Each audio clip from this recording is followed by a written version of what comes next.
Have you ever touched something so wrong it felt like it watched you back? Not in some poetic, metaphorical way, but literally, a sensation that pressed under your skin, crawled behind your eyes, and made you question whether you were ever truly alone again. I have, and it wasn't in a dream or some remote jungle expedition. It happened in an operating room, brightly lit, sterile, controlled. It happened during a heart transplant, and I've never been able to explain what I saw, what we all saw that day. My name is Dr. Elias Mercer, and for 22 years, I was a transplant surgeon working out of the Cook County Medical Examiner's office in Chicago. I specialized in organ recovery, surgical implantation, and post-operative monitoring. I've seen everything the human body can endure, and everything it can reject. But this case didn't make sense in any medical framework. Not biochemical, not anatomical, not even psychological. I'm telling this story not for closure, because I don't believe closure exists anymore, but because people deserve to know what's out there, what might be slipping past the safeguards, past the checklists, past science itself. The heart came from a private facility outside Joliet. The donor was an unknown, off registry, no history, no ID, just a clean medical file and an organ tagged as priority viable, and we accepted it. That was our first mistake. Within 24 hours of the transplant, things began to unravel. The patient wasn't recovering, he was changing. The monitors didn't match his symptoms, the rhythms weren't human, and the surgical team started experiencing the same symptom: dreams, hallucinations. That sound in the hallway no one wanted to admit hearing. I tried to explain it to myself, to file it under stress, fatigue, burnout, but I know better now. We didn't just transplant a heart, we invited something else into that room, and I've been waiting 8 years to finally say this out loud. That heart didn't come from a human. The organ came in a standard biocontainment cooler. Nothing about it seemed off. Triple sealed, temperature perfect, preservation fluid clear. The label said donor ID ND00 DAO type, cardiac, approved by internal review. What was strange though was the courier.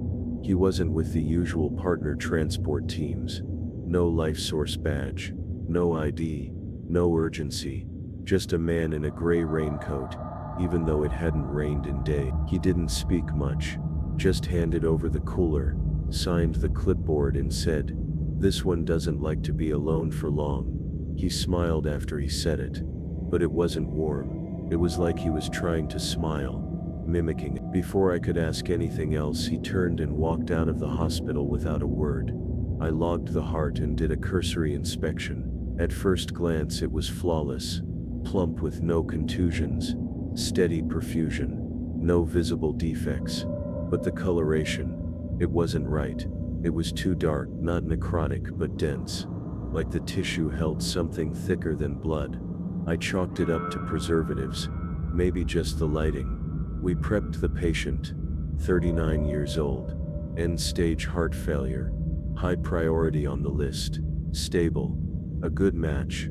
That evening we brought him into the OP. My surgical team, 3 techs and 2 nurses, were sharp, seasoned. Everyone had done this dozens of times. The transplant went without complication. Technically, the moment we implanted the heart, the rhythm was immediate. No hesitation, no stutter. It was like it had been waiting. I've never seen that before. Hearts usually need coaxing, defibrillation, pacing, stimulation. But this one took over. The monitors flashed a perfect sinus rhythm. Oxygen uptake rose. Every reading was textbook, except the room got colder. One of the techs, Dan, looked up and said, "Did someone crank the AC?" The wall thermometer still read 72 fBet, but I could see the breath from my mask fogging. That doesn't happen in a controlled OR. And then came the first knock, soft, rhythmic, from inside the wall, 3 times. I thought maybe it was the air ducts expanding. Normal, probably, but Nurse Marla dropped a scalpel. That's not normal for her. We all looked at each other. No one said a word, because if we had, we'd have to admit it wasn't the ductwork. It sounded too deliberate, like a heartbeat outside the patient.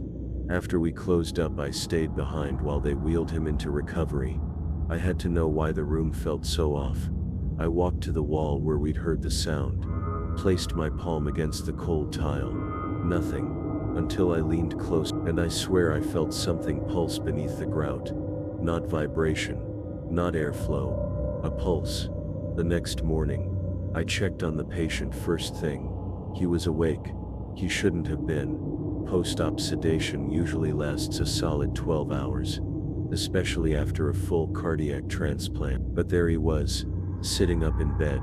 No monitor alarms, no disorientation, just watching me, not with confusion, with recognition. "Morning, doctor," he said. His voice was calm, too calm. I glanced at his chart. Sedatives had been administered correctly. No anomaly, but his vitals were odd. His resting heart rate was that's bradycardia. Dangerous. But his oxygen saturation was perfect. Blood pressure optimal. I asked how he felt. He smiled. "Like I've been waiting a long time to wake up." That unsettled me. I didn't say anything, just made notes and stepped out. Outside his room, Nurse Marla caught me. "Dr. Mercer, is he talking about dreams?" "Dreams?" I asked. She nodded, looking uncomfortable. "He told me last night he heard us while we were operating. Said he listened to the knock." I froze. I hadn't told anyone about the sound during surgery. Then she added, "He asked if the wall was hollow." That afternoon, I reviewed the OR audio logs from the procedure. I needed to hear that moment again, maybe confirm the knock was something mechanical, rational. I listened through the standard recording. Nothing. Then I noticed something. The OR's backup mic used for acoustics calibration had its own separate channel. I isolated the feed, scrubbed to the moment I remembered. There it was. 3 knocks. Clear. Hollow. Measured. But it wasn't alone. After the 3rd knock, there was a voice, barely above a whisper. "It's not yours." I paused the audio, replayed it again. Same whisper, same sentence. The OR was sealed during the procedure. No one outside, no intercoms. It didn't match any staff voice I could identify. I brought in Dan, my surgical tech. Didn't say anything, just played it. He went pale. That's what I heard. Before we started cutting, I asked him why he didn't say anything. He looked me dead in the eye and said, "Because I think it wasn't talking to us." 2 days after the transplant, the patient, Harding, was moved to room 6, the far end of the post-op wing. It's a private suite, mostly unused, the hospital's older section. I asked why the transfer was made. Marla told me it wasn't her call, said it came from above. But when I checked with admin, no one had authorized the move. They said he was still listed in recovery. That evening, I went to room 6 myself. The hallway felt different as I approached. The temperature was noticeably colder, not just cool, icy, with that wet metal sting in the air. The lights flickered once as I passed the nurse's station, but no one was there. When I opened the door to room 6, I expected to see Harding asleep, but he was standing in the corner, back to me, staring at the wall. He didn't turn when I entered, didn't flinch. "Mr. Harding." "Nothing." "Do you know where you are?" Still nothing. I stepped closer, and that's when I saw what he was tracing on the wall. A spiral. Over and over again, with one finger, etching it into the paint. "It's not mine," he said softly. "It's still beating." I asked him what that meant. What was still beating? That's when he finally turned. His eyes weren't glassy or drugged. They were clear. Too clear. Focused, like he was seeing right through me. It remembers the last person, and the one before that. He took a step forward, and then smiled. "I think it's remembering you now." I left. Didn't run. Didn't panic. Just walked calmly down the hall, through the doors, and didn't stop until I reached the central elevator. On the way back to my office, I passed an older janitor I didn't recognize. He gave me a strange look, half pity, half warning, and said without breaking stride, "You probably shouldn't have moved it." I stopped. "What do you mean?" He didn't answer, just turned the corner and disappeared. Security footage later confirmed something that shouldn't be possible. No one matching his description was working that shift, and room 6 had been officially sealed since 2007. 2 nights later, Nurse Marla called me, 2:12 a.m. She was whispering, panicked, said she was doing her rounds when she passed room 6 and heard someone speaking inside the walls. Not in the room, inside the walls. I got there 20 minutes later. She was pale, shaking, clutching her stethoscope like a weapon. "It's not just the patient," she said. "The whole room has a rhythm." We stepped inside. The lights were dim. Harding lay in bed, eyes closed.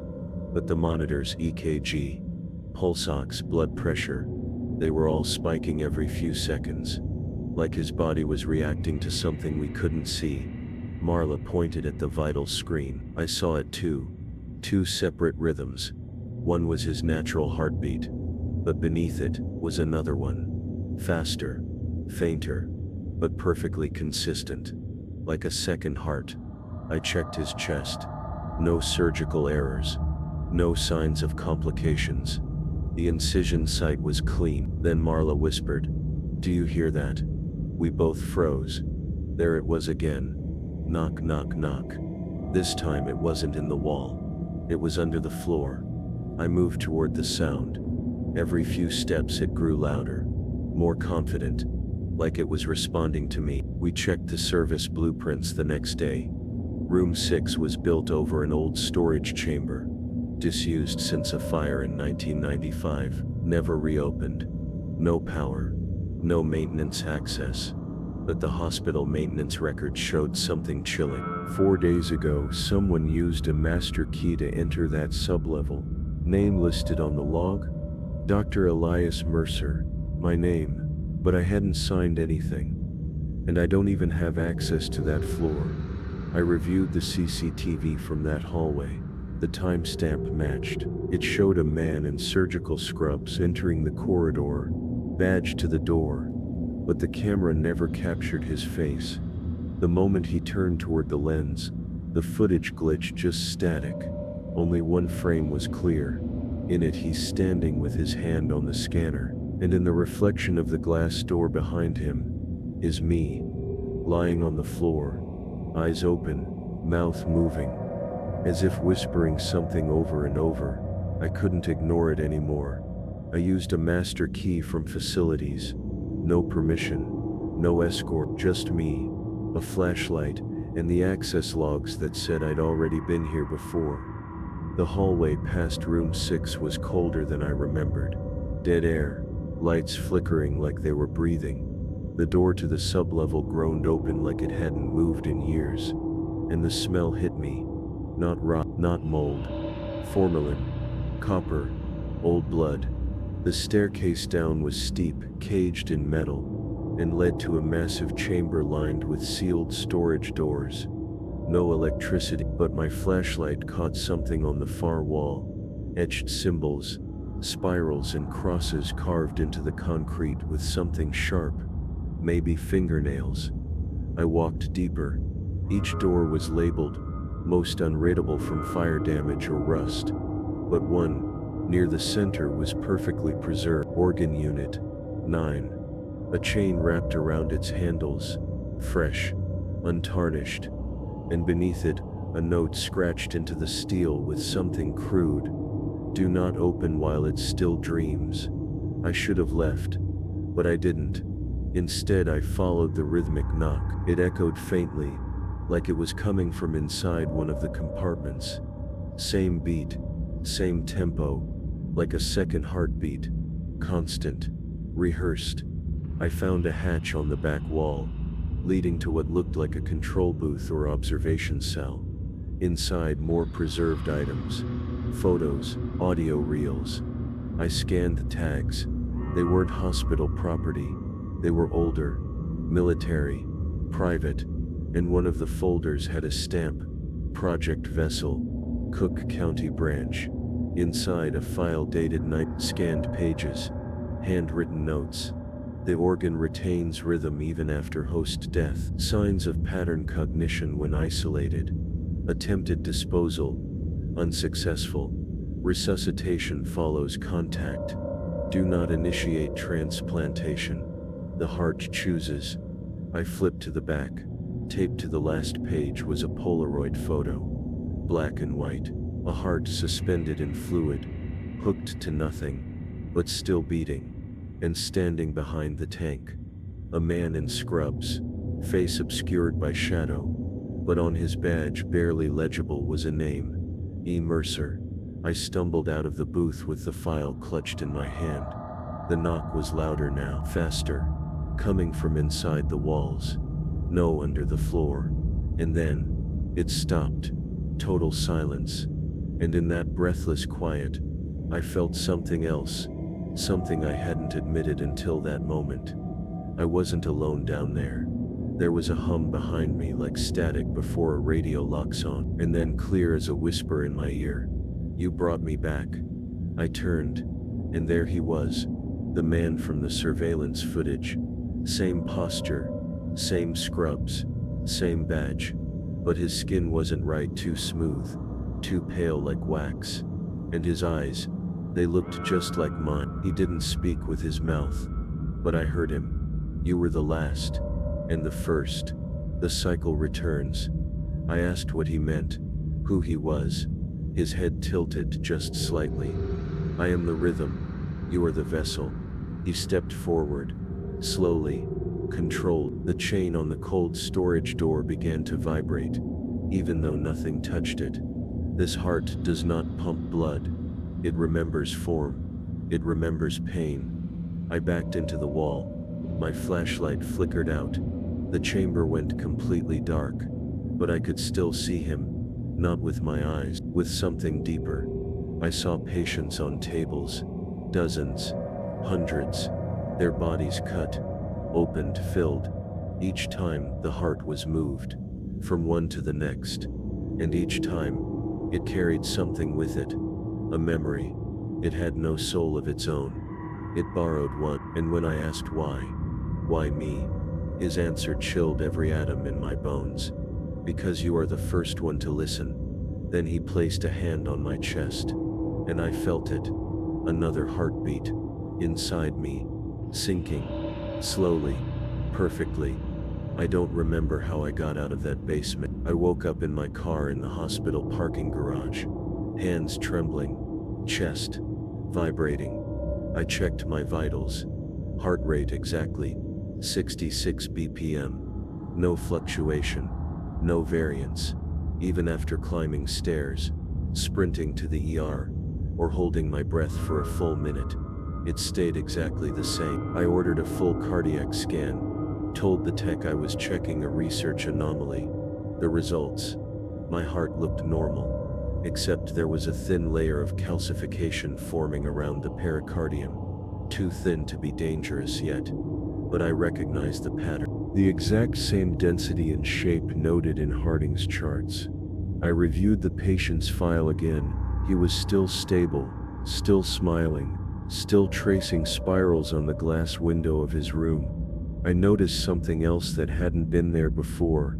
A drawing taped to the wall. A child's drawing, crude, colorful, two stick figures, one lying down, one standing over it, holding a red shape between their hands. At the top, in shaky block letters, Dr. Mercer. I asked Harding where it came from. He said a visitor left it. When I asked who, he grinned. He looked like you, only older.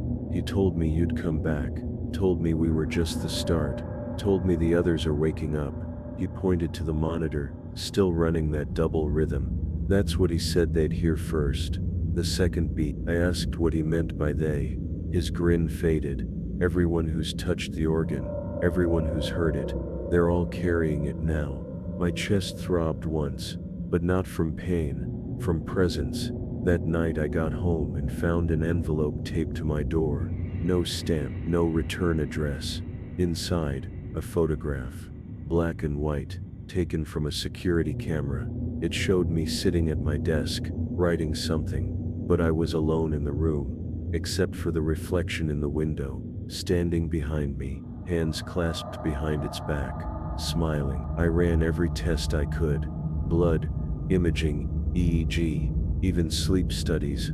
I begged a colleague to perform them off the record, and every result came back the same. Nothing wrong, except I wasn't sleeping anymore. Not really. I'd close my eyes and fall into consciousness. Not dreams, but rooms, empty corridors, metal walls, a table in the center, and always that steady knock knock knock. It was never coming from the same direction. Sometimes it was beneath me, sometimes above, once inside my own chest. It was no longer residual trauma, it was alignment. The second rhythm had synced perfectly with mine. When I held my breath, I could hear it whisper beneath my heartbeat, like a second hand ticking just behind my thoughts. I stopped going to the hospital. I stayed in a motel, disconnected the smoke alarms, covered the mirrors, blocked the vents, but I still felt it, still felt him, the presence. I tried to warn the administration. I even anonymously submitted a request to suspend transplants associated with the Joliet Donor Bank, but it was too late. I found out 4 more transplants had already occurred, not just hearts, livers, kidneys, eyes, and the recipients, stable, but every single one of them had begun drawing spirals, complaining of hearing knocking, or seeing the white hallway in their dreams. They were like me, carriers. I called Dan, my tech from the surgery. He didn't answer. His voicemail had changed. Now it played back a strange looping tone, low, oscillating, mechanical. Not his voice, just 5 seconds of that sound followed by a whisper. "He is inside now." That's when I realized I hadn't checked on Harding. I returned to room 6. It was empty, stripped, scrubbed clean. The hallway lights were dimmed. Plastic sheets covered the entrance, and a sign read, "Biohazard containment. No entry." I demanded to speak with the administrator, but no one knew who had ordered the quarantine. Security footage showed Harding leaving the hospital on foot 2 days earlier, except, in the video he doesn't walk past the camera, he walks into it, until his face fills the entire frame, and he just stares, for 11 minutes. No blinking, just stare, as if he knows I'd watch it one day. That night, someone knocked on my motel door, 3 times. I didn't answer, but when I looked through the peephole, there was no one there, just a folded note on the floor, written in that same shaky childlike handwriting. "Do you feel it yet, Doc Mercer? We're all beating for him now." I flipped the note over. It wasn't paper, it was a piece of surgical gauze, still damp, still warm, still beating. I left Chicago 3 days ago. No resignation, no goodbye, just a note left on my office desk. "The vessel is closed." That was a lie, because it's still open, and I'm still carrying it. The knock hasn't stopped. It follows me through walls, across cities, through the hum of hotel air conditioners, into the silence between radio stations. I haven't heard my real heartbeat in a week, only the second one. That faint, perfect rhythm like footsteps approaching just behind you, but never arriving. I sleep in 2-hour intervals. I avoid mirrors. I can't wear my watch anymore, because its ticking no longer syncs with time, and I think that's the point. Time is breaking. Or maybe time was never real to begin with. Only rhythm, only memory, only the things that beat loud enough to shape reality. The organ wasn't a heart, not really. It was a recording, a biological medium, a loop of something ancient that needed blood and tissue to stay alive. Then it anchors, then it beats. Harding wasn't the first. He was just the latest iteration of a cycle that began long before we called it medicine, long before we dared call it healing. This thing has worn many bodies, many names, but it always returns to the same shape, a heart, still beating. When I looked deeper into the Project Vessel files, I found one last entry, sealed, corrupted, but parts were readable. It described a failed disposal, a burial attempt at sea. The organ washed ashore 2 days later, still warm, still pulsing, and the man who tried to destroy it, Dr. Elias Mercer. Date, 1966. It wasn't just a name match. It was my signature at the bottom, identical, down to the loop of the E. So tell me, how do you escape a loop you've already lived? How do you cut out a rhythm that was never yours to begin with? I've changed phones, changed cities, burned every copy of the research, but I can't undo what I carried, and now I think it's started to grow again. Not in me, but through me, because earlier tonight I felt it, not a knock, a kick, like something waking up inside. And when I looked in the bathroom mirror just for a second, I didn't see my own eyes. I saw someone else, watching, and smiling. Before he vanished, I heard him say one last thing, soft and clear, from the back of my skull. You're not the surgeon anymore, Elias. You're the donor. I don't know what happens next, but I know it's coming.